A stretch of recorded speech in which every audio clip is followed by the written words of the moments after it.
En F-16-pilot på besøg i Brabrand. Amy. Major Martin Orostrup Friis var kommet for at prøve denne her. En privatbygget F-16-simulator. Jeg er spændt på at se det. Det er jo det gode flyvevejr i dag. Det er fantastisk vejr. Ja.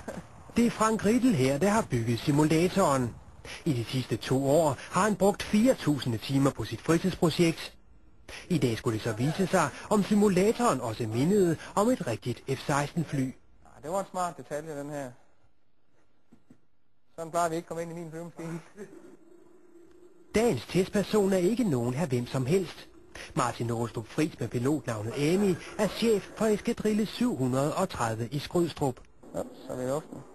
Nu fornemmelsen af, hvordan man sidder, og om de ting, man har ved med hænderne, at de er rigtige, der er de faktisk så tæt på, som de stort set kan være. De ligger meget tæt op af både flyveren og vores simulator. Og hende I hørte der, som hedder, vi kalder for Bitch Betty, hun er der også. Det er også den samme stemme, som vi er vant til. Amy giver sig god tid.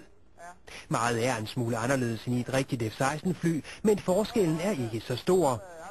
Og piloten bliver ikke mindre begejstret, da han først får ram på det første fjendtlige kampfly. Bum, det fik jeg ham. Det virker faktisk fint nok.